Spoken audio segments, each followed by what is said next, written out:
Okay, so we have a couple of resources we'd like to share with you today to help you plan and develop courses that are relevant and engaging. These were originally designed to aid the development of fully online instruction, but they can also be used to help make improvements to your existing courses, whether you're teaching online or on campus. So I'll start by showing you our course alignment map. So this is the document that is widely used by many colleges and universities, not just us. It looks fairly simple on the surface, and it can be used to plan out your basic course components ahead of time. And that's especially helpful for newer instructors.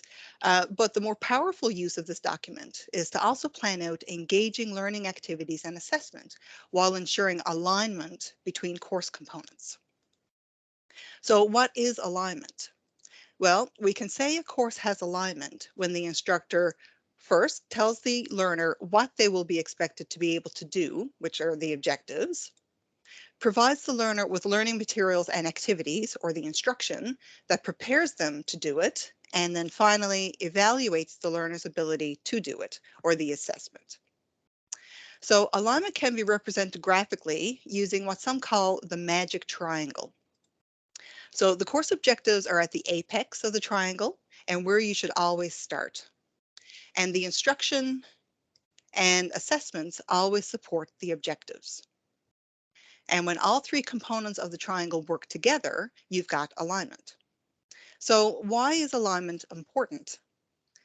An aligned course meets the needs of learners because you've considered carefully at the outset what a student should be able to do when they're done.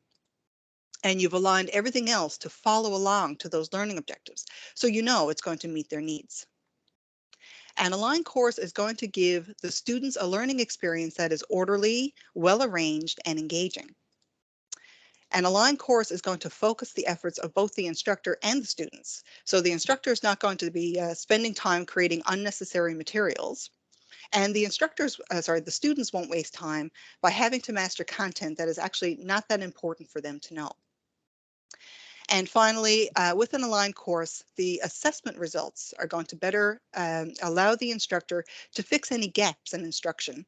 Because if you know these pieces are supposed to fit together, if something is falling short, if students are not doing well in a certain area, you can more easily pinpoint what that is and make improvements going forward.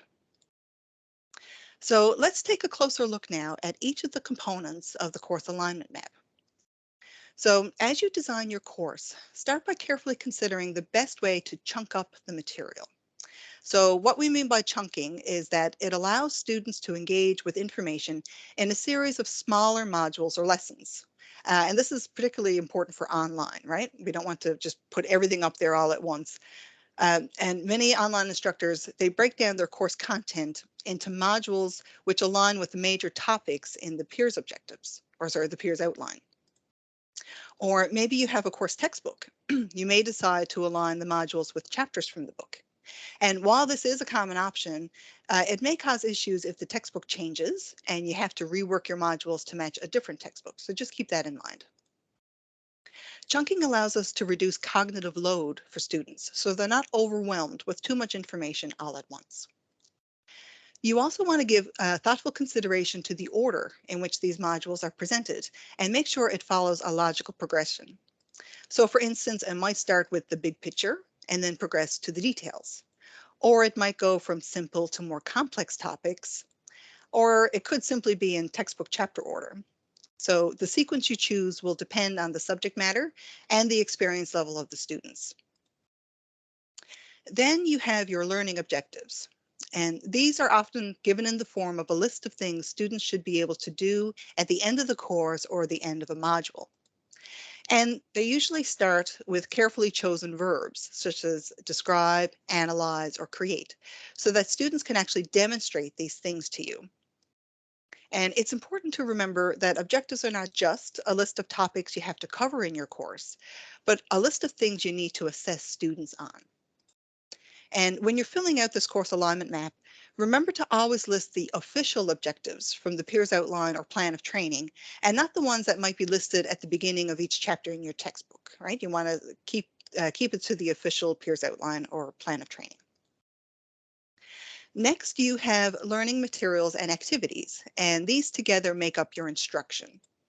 So for each objective in the previous column of the document, you're going to list all the learning materials or course content that you'll provide to students in the form of textbook readings and activities or supplemental D2L course content. Could be lecture notes, online readings, videos, and so on. It also includes all of the ungraded or low stakes activities that students take part in while they're learning. So add in interaction with other students or with yourself, the instructor, to make learning engaging. Also, add in lots of opportunities for students to practice the concepts and skills that they're learning. And these types of activities are known as formative assessment, right? They help instructors gauge how learners are progressing and provide opportunities for you to step in with those extra support and clarification. They also help students put their knowledge into practice, to self-assess and reflect on their learning. And these types of formative assessments can trigger interaction between instructors and their students. And that's especially important in an online environment where opportunities for engagement must be often planned ahead of time. Building learning activities such as these can be sequential and they can build upon one another. And it'll help students incrementally build their knowledge and skills. So just as a scaffold supports construction workers when they're on the job, these activities can be used to scaffold student learning by providing a safe place for them to make mistakes and support them with meaningful feedback as they master new skills. And just a little tip when you're thinking about instruction, instructors have a deep understanding of their subject area, but sometimes we forget how difficult it was to learn in the first place. So be aware of your expert blind spot and put yourself in your student's shoes as a novice or beginner. Slow things down and ensure you're covering the basic prerequisite steps and skills needed for students to succeed. Don't assume they know what you know. And then finally, the last element of the course alignment map are the assessments. So, of course, this is the work that learners are going to submit for feedback or grading to demonstrate their understanding of the course objectives. So this could be in the form of discussions, formal papers, portfolios, projects, exams, that type of thing. These are often referred to as summative assessments, which evaluate the learner's achievement of the desired learning outcome at the end of the learning module or the course. And these assessments should be designed as much as possible to be authentic and mimic what they would be expected to do in the real world.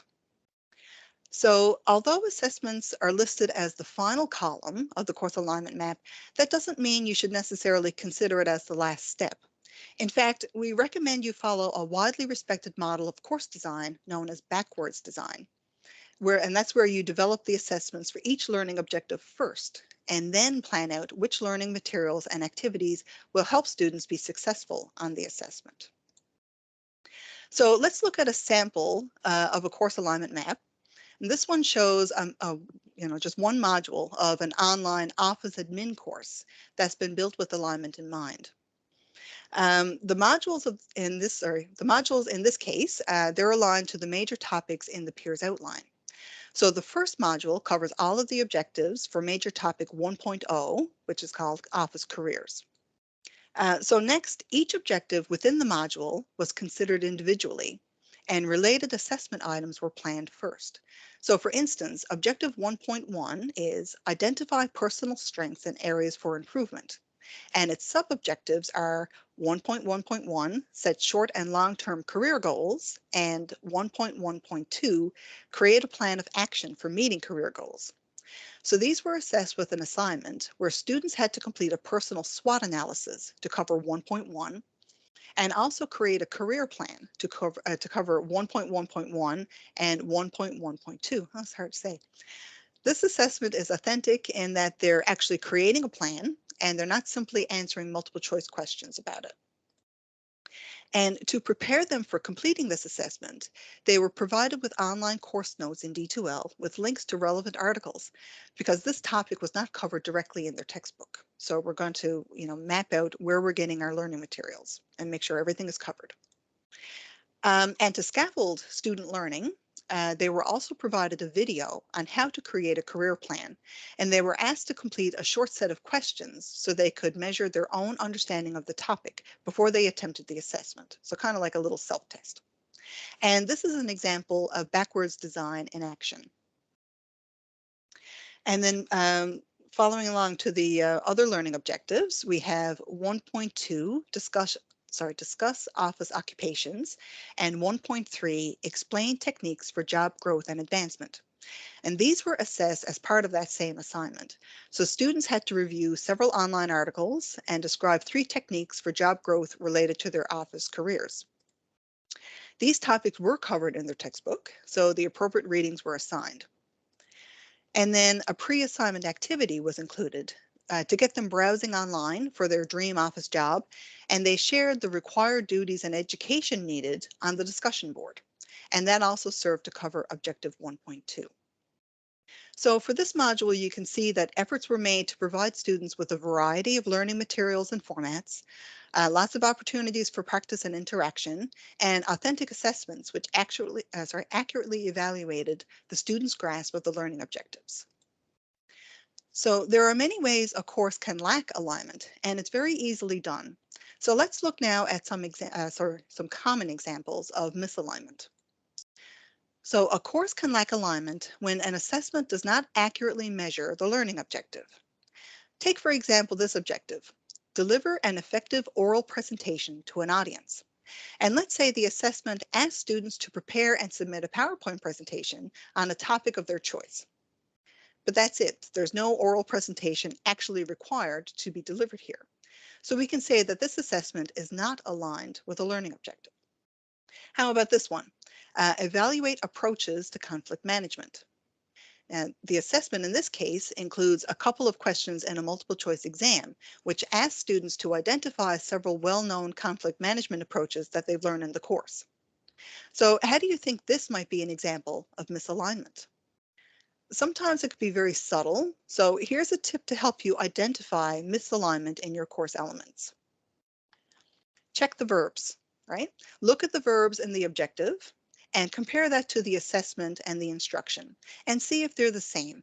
So in this case, the verb used is evaluate, which is a higher order skill that involves making and defending judgments. So remember Bloom's taxonomy?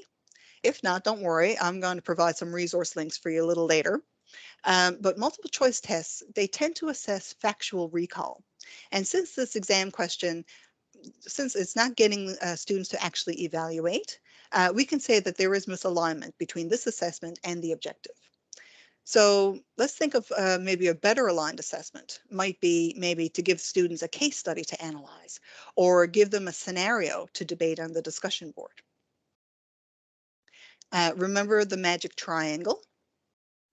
So if we don't accurately assess students based on the objectives, our blue assessment triangle goes wonky and the whole triangle collapses. So we can say that assessment is lost. Another example of misalignment happens when some objectives are not assessed at all. They can be easy to miss sometimes, especially when you have a course outline that's 4 or 5 pages long and there's lots and lots of objectives. So this is where the course alignment map is super useful because you plan out exactly what you're teaching and assessing, and you make sure there's no gaps. Misalignment can also occur when you haven't provided students with any practice activities or formative assessments to prepare them for those larger summative assessments. And this causes misalignment in the pink instruction area, and again causes the magic triangle to collapse because you've lost the linkage between the instruction and the assessments. So to wrap this up, here are some key takeaways about using the course alignment map. It works best when you look at each objective individually to ensure they're all covered and assessed. This will help you identify any gaps in instruction and highlight areas where alignment could be improved. So remember that a single assessment can cover multiple objectives, right? So look to combine objectives where practical into larger summative assessments.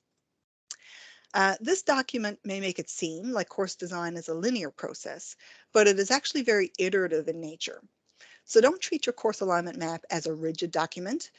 You're going to find that you need to rethink things and adjust learning materials and activities and assessments as you go through developing or teaching the course. You may not get it right the first time, but if you pay attention to your students, your course will get better and better with each offering.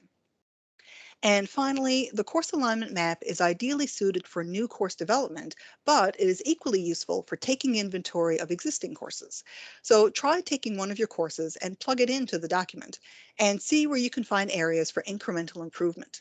You might be inspired to try a new type of assessment that might better align with the objectives, or find an online resource to finally fix that gap that's not covered in your textbook. Small improvements can add up to big gains in student learning and engagement. Now, we've heard a lot of educational buzzwords here this morning. So if you'd like to learn more about any of these topics, here are some great resources to explore.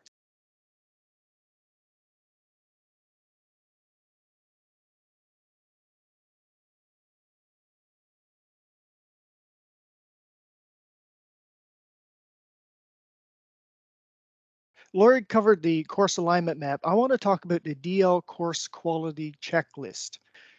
These tools are something that you can also use in your courses, no matter if you're fully online or blended mode or you're on campus.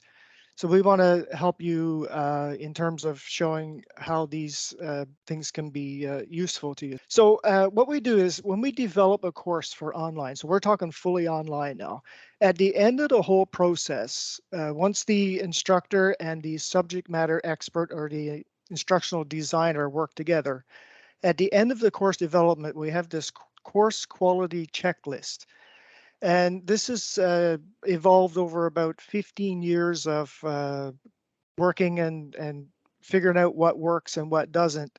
So part of it is because of our experience working with online courses, but also we've incorporated stuff from Quality Matters, but also now we're starting to incorporate stuff from the Universal Design for Learning.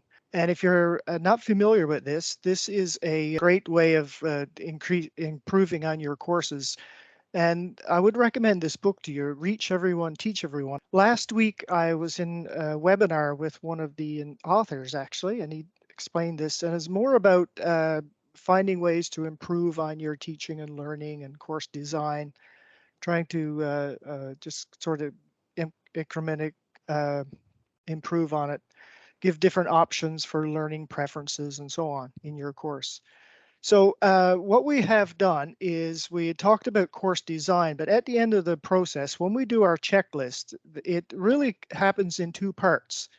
The first part is done by the instructional design specialist. And what we're looking for is the course design in terms of how it fits together in from a technology side, how the nuts and bolts of it all, really. And the second part is done by subject matter experts. And that could be somebody like, for example, from the School of Business or whatever, who's familiar with the content. Because what we found at DL is as instructional designers, we're not always familiar with the content. And so we're not quite sure if, for example, if a learning objective is signed off or not, or covered off or not. So while we can look at the nuts and bolts, does everything function okay online? We need subject matter experts to help us determine whether the concepts are covered. And I'll say a little bit more about that later.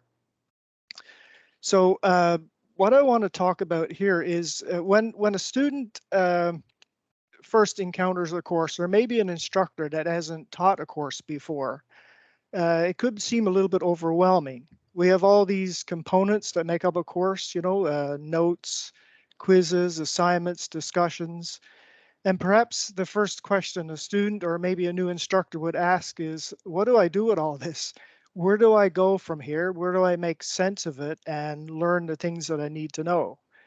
So our job as instructional designers and instructors is to come alongside the student and kind of help them determine where they want to go in terms of making their way through the course. So we kind of help them navigate through the course, and the course is designed for that. And so when we do our checklist at the end, we are trying to find ways to improve and making sure that we have our course design that will really help the student find their way through the course. So I want to talk about the different items. Now there are 9 sections in the checklist. And first I thought about, doing some examples of some things in real real courses and stuff, but that would just take too long because of our time constraints. So what I want to do is give a brief overview or a cursory overview of the checklist and point out some things to help you understand why we have it, how do we use it, and why it's important, and how you can use it actually in your courses, whether you're teaching online or in the classroom. So these are items that we look for in a course. The first, in the course introduction or overview section of the course, we look for things like an instructor bio, or asking students to introduce themselves, or maybe you've heard of it as a icebreaker activity. And what this is really designed to do is to build rapport between the student and the instructor, and also to start creating interaction between students. And so we found that by having this in the courses, it really helps create a comfort level for the students and maybe for the instructors as well. And also the course information page and peers outline page and expectations. So we kind of build this into the course. And what you're doing here is creating a roadmap.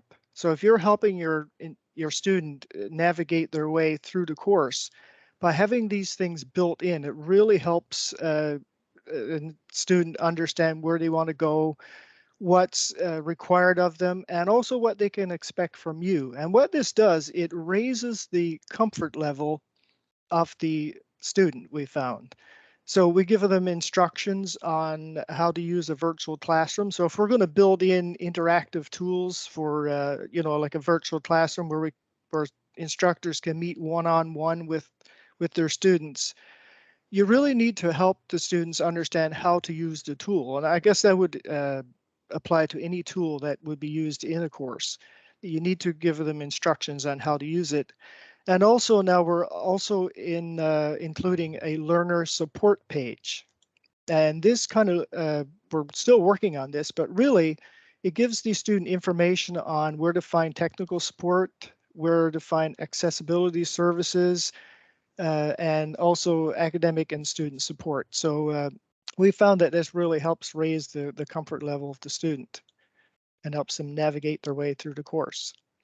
So this is a typical, on the right here, you see a typical course information area in one of our online courses. And you notice all these things we've built in there. We got a course introduction, course overview, schedule. So, students know right off the bat where they have to go, what they have to do to make their way through the course. So, and you have the student the meet your instructor page, meet and greet activity, attendance and participation.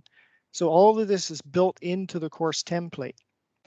Next section of our checklist is to do with instructional materials and resources. The learning objectives that are to communicate to the student what will be covered in a given unit, and also help ensure course alignment, as Lori mentioned earlier. So all the notes, assessments, discussions in the unit must be aligned with the objectives. So a variety of instructional materials allow different learning preferences and really keep things interesting. And if you don't know a whole lot about the universal design learning, I would recommend that you really look into this. I'm reading the book now, actually. It's actually quite good, and it gives you some great ideas on how to do this.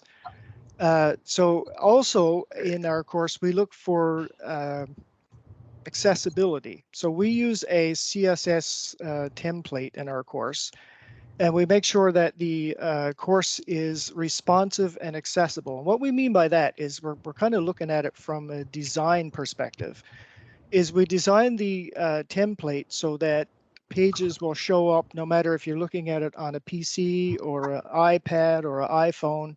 Everything will display properly, and there's good contrast for people maybe with visual problems or whatever.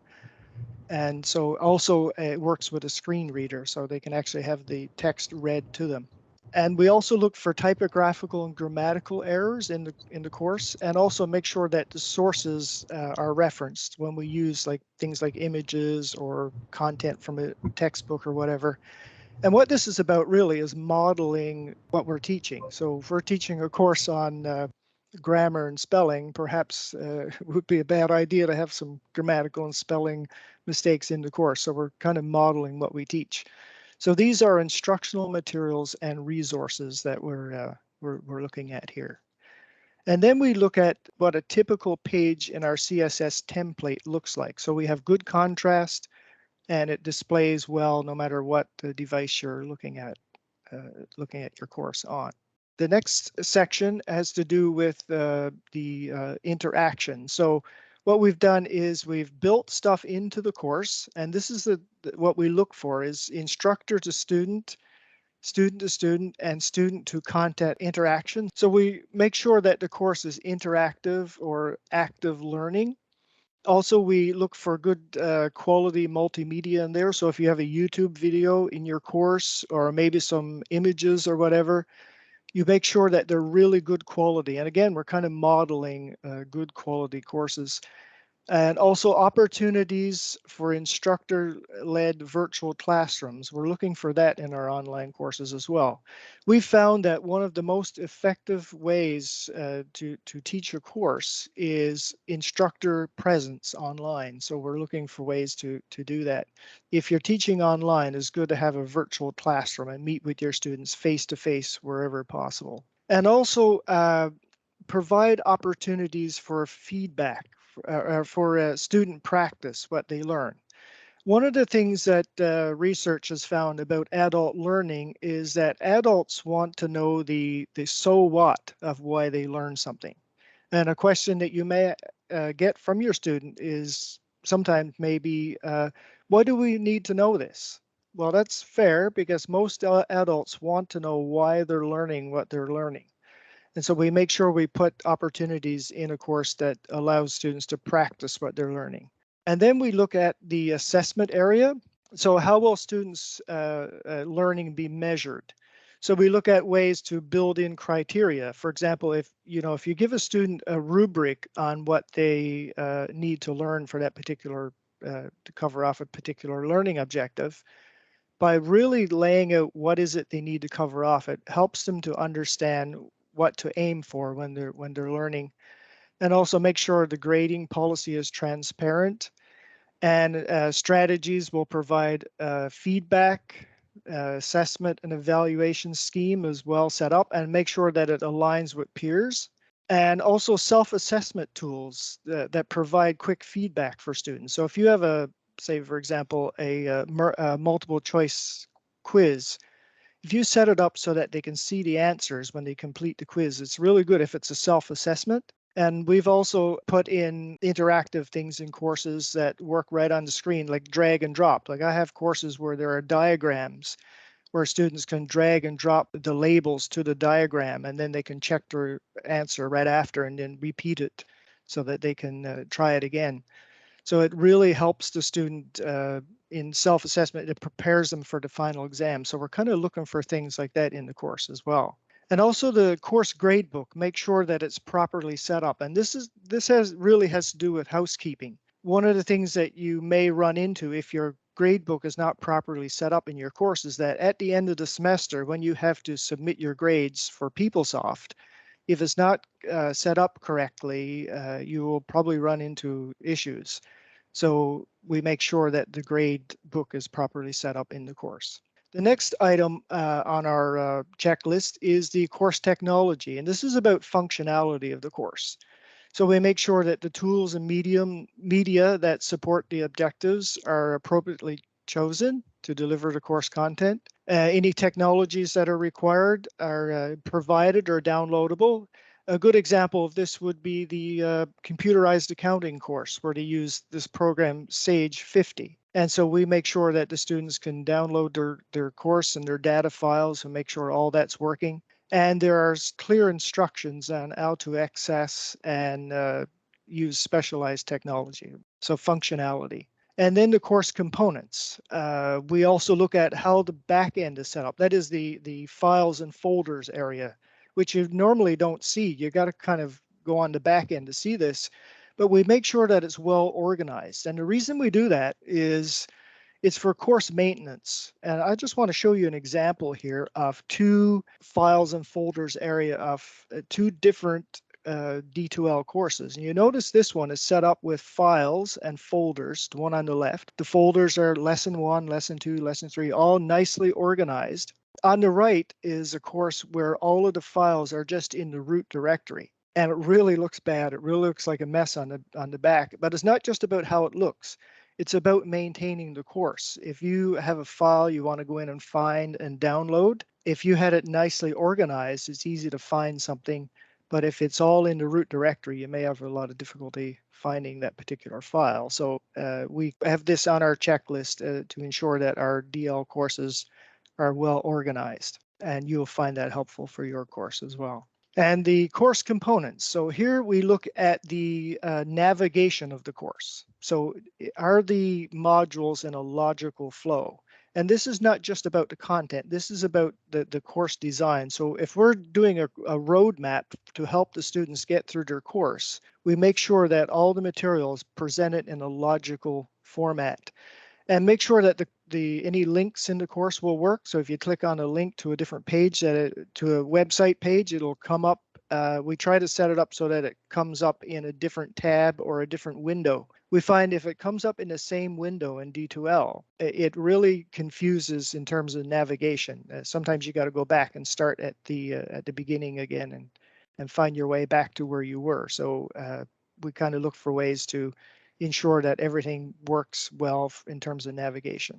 It's the course components. So what you're doing is you're helping your student find their way through the course, and the whole goal is successful learning experience for your student. So that was the first part. So this is the first part is the instructional design. The second part is the subject matter expert area. And what we found in DL was we were reviewing courses from an instructional design perspective, but what we found was a lot of the subject matter we didn't really understand. You know, I'm doing courses on plumbing. Well, I'm not a plumber. I don't know how plumbing works. So I don't know if a objective is really covered off or not. So I would get somebody who's an expert in that field to look at the content and make sure that it's covered off. So in this case, we have our second section off the checklist. And the idea is to have somebody come alongside us and help us in terms of making sure that the course content, the objectives are covered off in terms of content. And so in this part, we're looking beyond the learning experience of the student in the college. And we're thinking about them now. They've gone through college, they're in the workforce.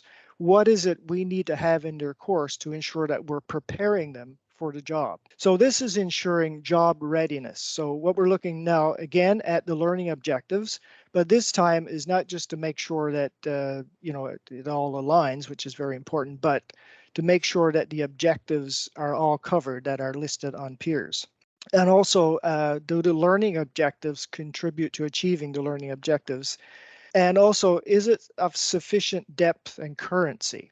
That is it relevant, or is it current? For example, if you're teaching a course on introduction to computers, and you're still, part of your content still teaches how to use a floppy disk, well, that's a little bit outdated. So we need to make sure that things are up to date, they're current, and it's not just a surface knowledge of something that people somebody going into the workforce will really need to know how to do it. So like Lori had said before, if it's about evaluate something and you just want to talk about, the different options, well, that's not evaluating. So that wouldn't be a sufficient depth. A sufficient depth is if the student would go in and critically think about the information that they're given. And also we have the subject matter expert look at the logical progression of the course content. Now this is for concepts. So we look at it from an instructional design perspective. Does it all flow nicely? But then the subject matter expert will go in and see, does the concepts flow logically? So if you need to know this before you learn this, and then you need to know these two things before you need to learn the third thing, and so on. So we get these subject matter experts to help us with that. And also, logical progression is following the roadmap from a subject matter perspective. And then the next item, number 35 on our list, so we have quite a few, is providing opportunities for real world applications. And this comes back again to the so what of learning.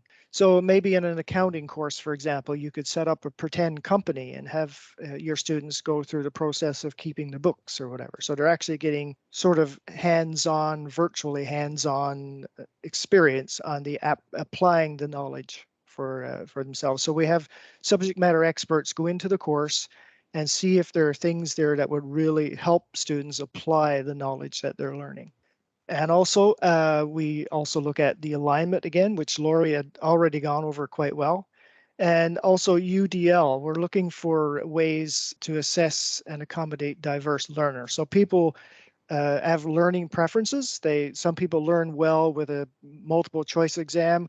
Others will learn well maybe doing an essay. So if you build your course so that you give your students options of how they're going to be assessed, that would be sort of building in the universal design of learning.